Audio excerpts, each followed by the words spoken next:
Hi guys, and welcome back to another video where today we're going to be predicting the scores for week 5 of this, the 2019-2020 Premier League season. Now, before we get started on this week, let's have a quick look back at how well we got on in game week 4. So last time around I had a really good week. I had 10 points with 3 perfect results, the highest of this season. I had Man City to correctly beat Brighton 4-0. Liverpool to beat Burnley 3-0. And Arsenal to draw with Spurs 2-2. Yeah, I had 2 points less than you, Nathan. I had 8. I had 2 perfect scores myself. That was the Southampton versus Manchester United 1-1 draw and the 4-0 Manchester City victory over Brighton. From the viewers, Grolly67 was picked out of the hat at random, and he or she, I think it's a he though, had a points haul of 8, and they had 2 perfect scores as well. That was the 4-0 Manchester City victory over Brighton and the Arsenal versus Spurs draw 2-2. Top scorers of the week from the comment section though was Ali Rill, I think that's how you pronounce it, and David Redgriff once again. Both of them, they had 16 points each, so congratulations to David and Al. Overall now, though, Nathan, for this season, you've got 25 points. I've got 5 points more with 30 points, and the viewers are currently in 3rd position with 21 points, but they did claw back a little bit last week on the league leader, which is myself, of course. Looking at the Fantasy Football League, here is the top 10. And as you can see, Nick Fox with his Centurions FC are in 1st position with 77 points and an overall score of 291 points. Nathan, you're currently on 186 points. In the last game week, you came away with 49 points, and that puts you at 141st position in the Bluebird Legend table overall. Myself, I came away with 50 points in game week 4, which puts me on 239 points overall and puts me in 35th position. Top scorer of game week 4 though was MUFC United, and they came away with 110 points for the week. They are managed by Dimo Budakov. So congratulations, Dimo, and I know that he played, or she played, his wild card in that game week, but good haul of 110 points. For those of you who watched last week's or the previous video, we put a couple of images of 2 stadiums that we passed on our travels across Europe earlier in the summer. Well, end of August, of course. Yeah, end of August. So the first one appearing on the screen is this one.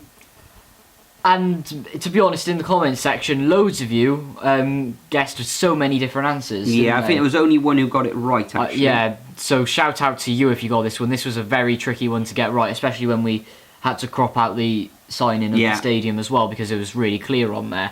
But that was, if I can say this right, Kakis Stadium, which is the home of Olympiakos, located in the Piraeus area of southern Athens on mainland Greece. That's right. So that was the first one. And the second image, which we actually took from the air when we were to part in Italy, and that was the Stadio San Paolo, which is the home of Napoli, of course, both of them. Champions League clubs, so really you should have had a good shot of them. Yeah, I think one or two people did get the Napoli one though, however. So that's the housekeeping done for this week. Oh, before we get on to this week's predictions though, as usual, I'm going to leave a template of these fixtures in the description, and as always, copy and paste them into your comment, and like David Redcliffe or Al Rill, you could get a shout out in the next video. And again this week, I'm going to be picking somebody at random, probably on Friday evening, to represent you, the viewers, in our little league table as well. And that will appear on Instagram and as a YouTube post as well. But enough of all this. Let's just get straight into it with a 2-footed tackle and make some predictions.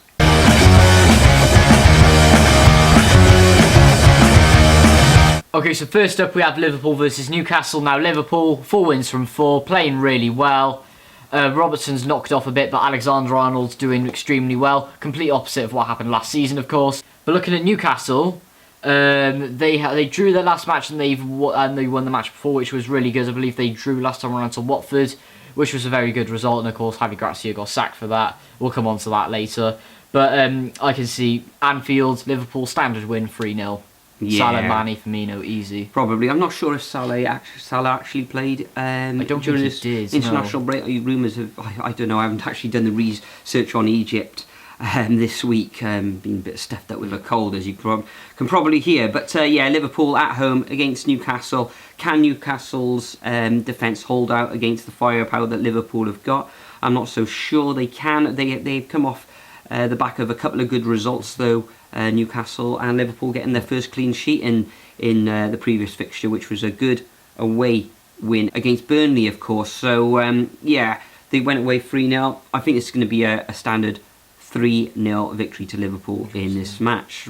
Next up, we've got Brighton against Burnley, who, as we've just mentioned, lost at home against Liverpool in the last fixture. Brighton, after a very good start to the season, I think they've lost and they've drawn their last. Well, actually, they've lost their last 2 matches and find themselves down in 16th position. Okay, we've only played 4 matches so far this season. Burnley, they've only won once themselves, but they've got that draw and another 2 losses as well. But those losses, you've got to remember, one was against Liverpool, and the other one was Arsenal. So you can't really read too much into that. This one, I think, is going to be a very tight affair. Down on the south coast, Brighton are going to be looking to pick up some points in this one, but I think that Burnley are just going to sneak this one, and I'm going for a 2-1 victory. Well, I disagree with you a bit there because Brighton at home, with the way they've started the season well, I think after the international break, Graham Potter would have had them rested a bit, and I think he would have strengthened the areas that they need to improve from where they lost those last 2 matches. Same goes with Burnley, but traditionally Burnley awful away. So I'm going to just go for a narrow 1-1 draw in this one. A narrow 1-1 draw? You can't get narrower than a 1-1 draw. You can't get narrower than a 1-1 draw, but Burnley could very well snatch this one, or even Brighton, but I can see it's more likely to be Burnley, but just to play it safe, I'm going to leave it as a draw. Next up, we have Man United versus Leicester. Now, Leicester unbeaten this season. Yeah, very good in the league. Position, aren't they? Very, very good start to the season, like I said in the predictions video at the start of the season. Man United drawn 2, lost 1 and won 1. I believe that was on the first day of the season as well, when Man United won. But I can see Leicester going up to Old Trafford and getting a draw. I think Man United from this point are just going to fall off a cliff, quite frankly, with their form. Yeah. This is the time of season, happened with us, where whoever Ole Gunnar Solskjaer's managing, their form just drives straight off a cliff. So I'm going to say 1-1. Yeah, I agree. I think this is going to be a tough afternoon for the Red Devils. A lot of their players, of course, away on international duty. You could probably say the same of Leicester, but Jamie Vardy at front, retired from international duty, of course, so he wasn't away with England. So I can actually see Leicester going away to Manchester, to Old Trafford, and actually carving out a victory. However, I think it is going to end in stalemate, and I'm going to go. There could be more goals than this, but I am going to go for a 1-1 draw in this fixture. I can't see Manchester United winning. So next up, of course, you got the theatre of they call it the theatre of dreams, but really it's just the theatre of draws, isn't it? Really, you could say that. Okay, next up we've got Sheffield United against Southampton. Sheffield United doing okayish at the moment, find themselves in the 10th position at the moment, drawing 2, winning 1, and losing that other match, which was home against Leicester, of course. And with Southampton getting that draw against Manchester United and carving out a first away victory of the season just before that against Brighton. So in this match, I think it's going to be a tight, very tight affair. Could go either way. Could see the Blades winning. Could see Southampton. Yeah, I'm going to sit firmly on the fence with this one. I think there will be goals in this one. It's going to be an exciting match. Both defensive, both attacks. Going to see plenty of action, and I'm going to go for a Desmond 2-2 draw. Interesting.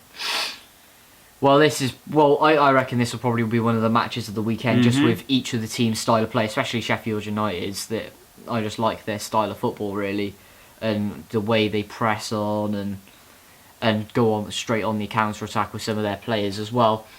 But just being at Bramall Lane, and after they've had the international break with not many of Sheffield United's players away on international duty, I just have a feeling this is going to be one that Sheffield United are going to win, and I think it's going to be narrow, but 2-1. Yeah, it's going to be one that they're going to be targeting for 3 points. I can see a Billy Sharp goal popping up once again. So okay, yeah, Anyway, moving on. Next up, we got Tottenham versus Crystal Palace. Now, Tottenham getting a really good victory. Well, getting a really good result at the Emirates against Arsenal, 2-2.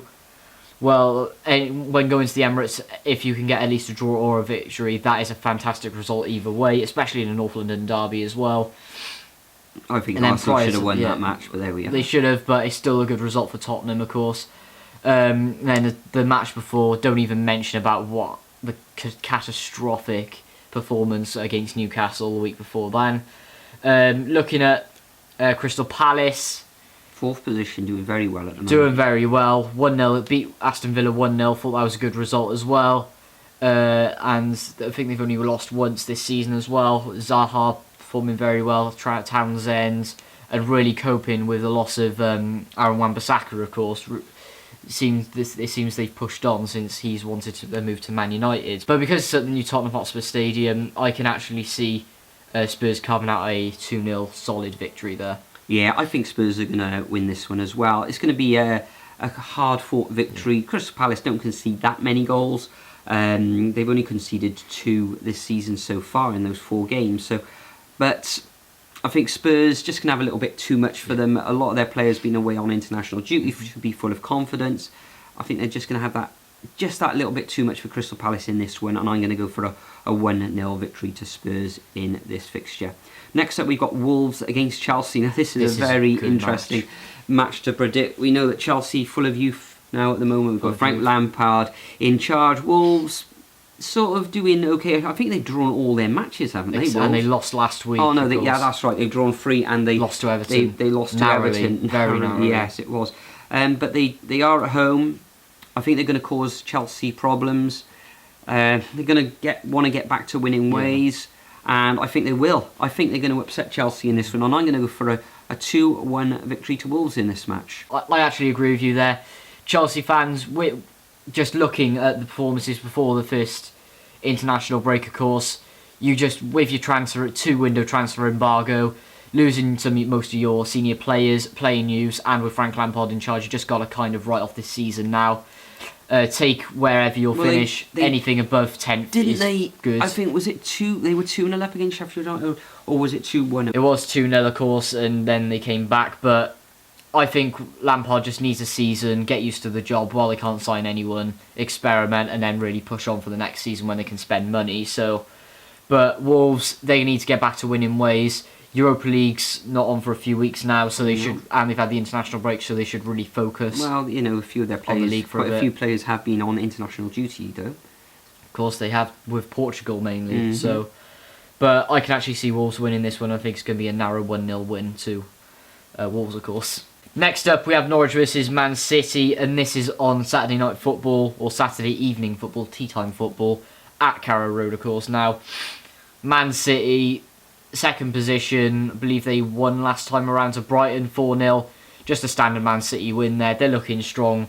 Norwich, Timo Pukki's been on fire from the start of the season, but he's the only one who seems to be performing along with him and Buenda. I think I've said his name correctly, but their defence is very frightening, to be honest. Shocking, quite frankly. But yeah, I can actually see Man City going to Carrow Road, not only keeping a clean sheet, but absolutely demolishing them, and I can see this one being a 6-0 victory to the citizens. Excellent. Yeah, I'm actually going to agree on this. I think Man City are going to put 6 past Norwich, especially with their Callender-like defence. But I think Norwich will score in this one. If we look at Pukki? Don't know, it might be him. Maybe. But Manchester City so far, they've only conceded 3 goals.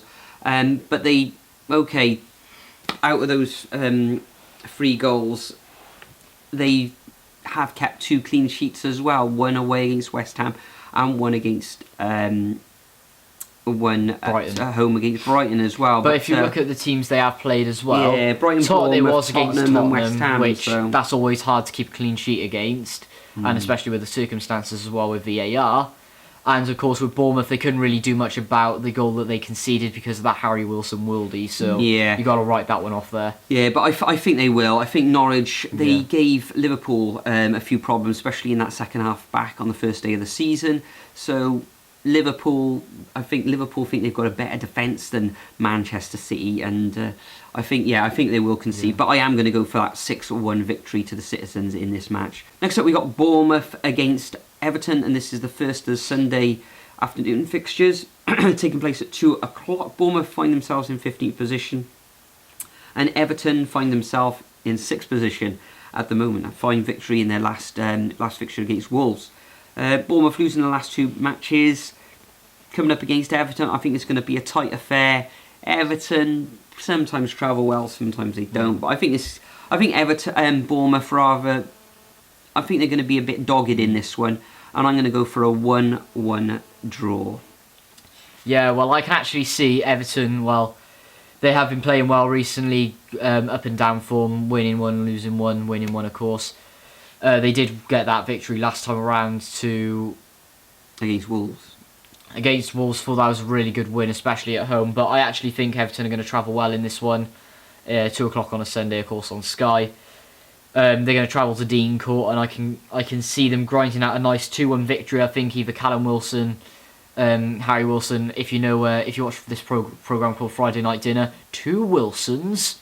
Look it up if you know what I mean by that. And yeah, either they'll score, or Josh King might pop up on the score sheet after his slowish start to the season. So I reckon it'll be 2-1 to Everton. Next up, we have Watford versus Arsenal. Now, yet again, I said this on Twitter, Watford sacking Javi Gracia, another manager, willy-nilly once again, and they've now brought back... After 4 matches. Okay, after 4 matches, but yeah. they did have a bad end to last season as well. So maybe it was accumulative of the end of last season and the beginning of the season that they said bye-bye. They did say that, but however, I would have left it for the international break, and I would have reevaluated then. 4 matches. I would have given them at least 9-10 matches. I would have given them at least until the October international break. But once again, another manager sacked willy-nilly. I don't think a Watford manager has lasted more than a season and a half in the in the Watford hot seat since their owners took over in 2012, which is saying something about how they just don't like to keep managers. But they've reappointed Quique Sanchez Flores. He was the bloke who got them back into the Premier League, of course, I believe in 2014-15. Correct me if I'm wrong, guys, but to be honest, I don't see him doing a good job. Even though he did keep them up by a lot, they still sacked him anyway. But I think second syndrome, anything could happen with this one. I just have a feeling I don't think he's going to do well, and he's going to be sacked willy-nilly at some point. How do you see this match against Arsenal going? And I can see this one being a 2-1 victory to Arsenal. I do think Watford will score in this one, mainly because of Arsenal's poor defending, and Arsenal's defence is just taped together, and it's just a laughing stock, really. So I'm going to say 2-1 to Arsenal. I think Aubameyang, Lacazette, Nicolas Pepe are going to be too strong for him. Yeah. Watford against Arsenal. Will there be a bit of a bounce? Maybe not. I think Arsenal are going to be too strong for them. Quality throughout their attacking wise from Arsenal, as we've already touched on. They've already conceded 6 goals in those first 4 matches, but I can see Arsenal just going away to Watford. They're going to be, will they be low on confidence? Possibly. Yeah, I can see the Gunners winning this one 3-1. The final match of the weekend takes place on Monday evening at 8 o'clock at Villa Park, and that's between Aston Villa against West Ham. Claret and Blue against Blue and Claret, you could say. Blue and Claret? Yeah, Claret and Blue, or Blue and Claret. Yeah. Aston Villa, okay, they've found themselves third from bottom at the moment. 3 losses in those first 4 fixtures, and West Ham, after a tricky sort of start where they had a loss and a draw, have had 2 very good results in the past couple of game weeks. That away win against Watford and that home win against Norwich as well. So their new signing Haller's getting on the score sheet as well. He's performing really well, to be fair. He's I had him on the team last week. Started off well.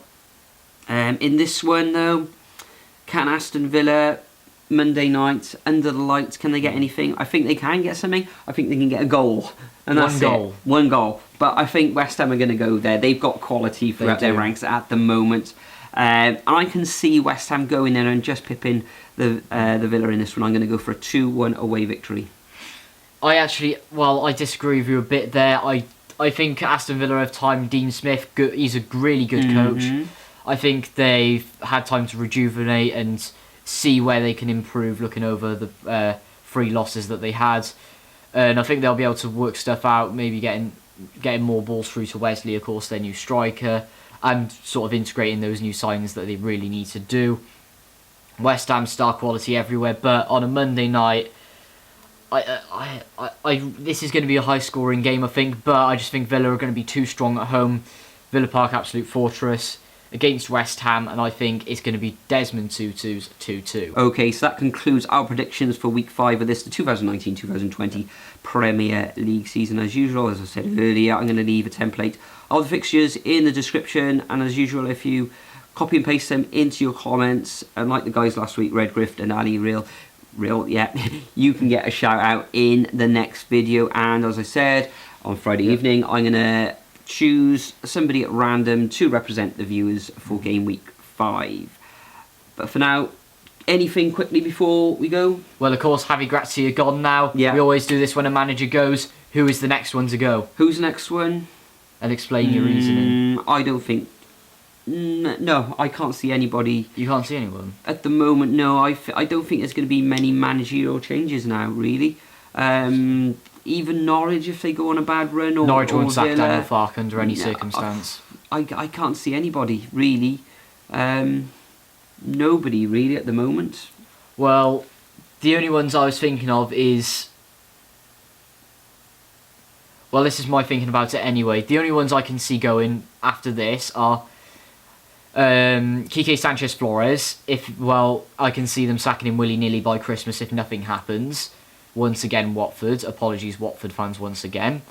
And apart from that, Dean Smith could be at risk, really, but boyhood club, he could turn things around. I think, well, if they're bottom and cut adrift at Christmas, maybe, but maybe they go back down and they keep him. They very well could. Some other teams have gone down into the Championship, so... Exactly, but with spending that much money, did Fulham keep Slavia Johanovic? They didn't. They got rid of him during the season. Claudio Ranieri, he was awful. Scott Parker came in. Scott Parker turned him into playing the worst football I've ever seen, quite frankly. Well, maybe not the worst, it's just the snooze fest football. Boring. Anyway, thanks for watching as always. Is a match on Friday nights, Nathan? Yes, there is Cardiff versus Derby at the Pride Park. Unfortunately, we can't make that game because it's like Friday night and it's all the way up in Derby. Shame because you're working. And you're in sixth form. Yeah, so we can't make that game. So we will be doing a live stream. That will, I imagine, start 10 minutes before kickoff, which is 7:35.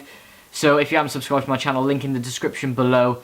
Pop a bell on that so you don't miss when the stream starts. So I know it'd be great to see how many of you stop along for the stream and react to the match as it goes along. Fantastic. Okay, guys, thanks for watching, and we'll see you in the next video. Cheers, guys.